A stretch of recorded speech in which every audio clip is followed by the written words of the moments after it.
সন্মুখত আৰু যোৰহাটৰ কমাৰবন্ধা পথৰ নিৰ্মীয়মান অত্যাধিক উৰণীয়া ক্ষেত্ৰখনৰ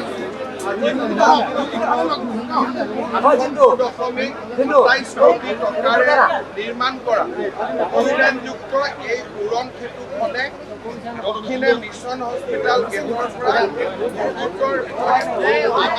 যোৰহাট চিকিৎসা মহাবিদ্যালয়ৰ সন্মুখৰ পৰা উত্তৰে আৰু দক্ষিণে মিছন হস্পিটেলৰ গেটৰ সন্মুখলৈকে ব্যাপি থাকিব আৰু এই উৰণ সেতুখনে যোৰহাটৰ যান বাহনৰ সমস্যা বহু পৰিমাণে হ্ৰাস কৰিব। যোৰহাটত আমাৰ চৰকাৰৰ দিনত উদ্বোধন হোৱা এইখন দ্বিতীয়খন উৰণীয়া সেতু আজি প্ৰথম উৰণীয়া সেতুখনে যোৰহাটৰ যান বাহনৰ জল কিমান হ্ৰাস কৰিছে তাক আপোনালোকে প্ৰত্যক্ষ কৰিছে। এই দ্বিতীয়খন উৰণ সেতুৱেও যোৰহাটৰ যান বাহনৰ জল বহু পৰিমাণে হ্ৰাস কৰিছে। ইয়াৰ লগতে চীনামৰা ৰেলৱে ক্ৰছিঙৰ ওপৰত আৰু ভোগকৈ নদীৰ আমি আৰু দুখন উৰণীয়া সেতু নিৰ্মাণ কৰাৰ কামত আগবাঢ়ি গৈছোঁ। মই বিশ্বাস কৰোঁ যে 2026 চনৰ প্ৰথম ভাগতে এই দুয়োখন উৰণীয়া সেতু আমি উদ্বোধন কৰিব পাৰিম যদি সকলো ঠিকে থাকে।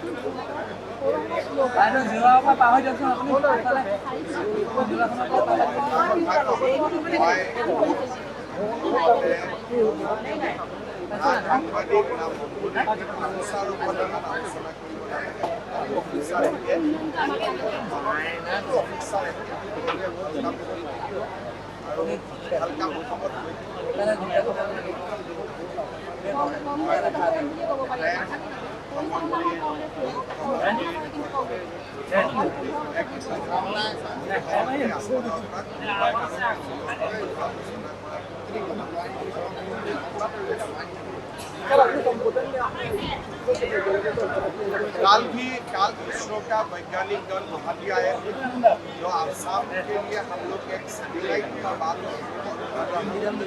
इसका डिस्कशन हुए काफी कुछ आगे बढ़ा है। ऐसा लगता है कि एक ही साल में हम लोग इसी साल का अंत तक हमारा MOU हो जाए।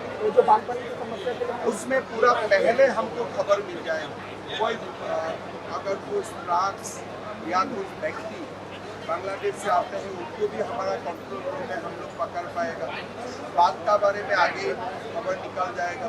जैसे लोगों का होता है कि फसल बीमा योजना होते हैं, अगर बाढ़ होता है कौन सा जगह में बाढ़ हुआ, कौन सा क्रॉप का क्षति हुआ, सैटेलाइट से ही तुरंत मिल जाएगा। कोई ऑफिसर को इंस्पेक्शन के लिए जाने का जरूरत नहीं है।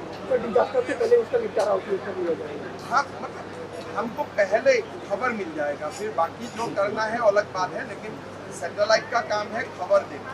फिर कोई जगह में रास्ता बना है, लेकिन सचमुच रास्ता बना है कि नहीं बना है गुवाहाटी से बैठ के हम देख पाएंगे। कोई जगह में एम्बेडमेंट बना है उसी हिसाब से बना है कि नहीं बना है, सैटेलाइट से ही हमें सर्टिफिकेट मिलता है। तो इसीलिए अभी जब हमारा अपना सैटेलाइट होगा, PW का कॉन्ट्रैक्टर का रोड कंस्ट्रक्शन कंप्लीट हो जाएगा, उनका कंप्लीशन सर्टिफिकेट हम अधिकारी से नहीं लेगा, हम सैटेलाइट से लेंगे। फिर कहीं जगह में जैसे पहले रास्ता अच्छा है उनका ऊपर भी रास्ता बन जाए, लेकिन सैटेलाइट बता देगा कि यहाँ रास्ता अच्छा है, नया बनाना जरूरत नहीं है। मतलब एक सैटेलाइट से हमारा सरकार का काफी खर्चा कम हो जाएगा।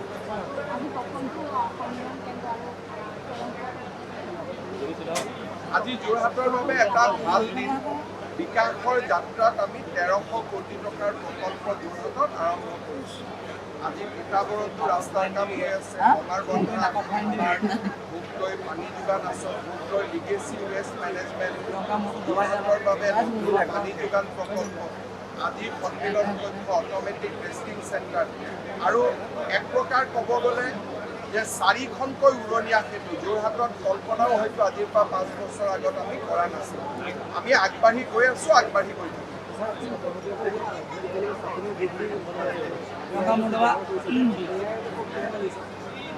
AI ট্ৰেণ্ড নহয়, AI ভৱিষ্যত।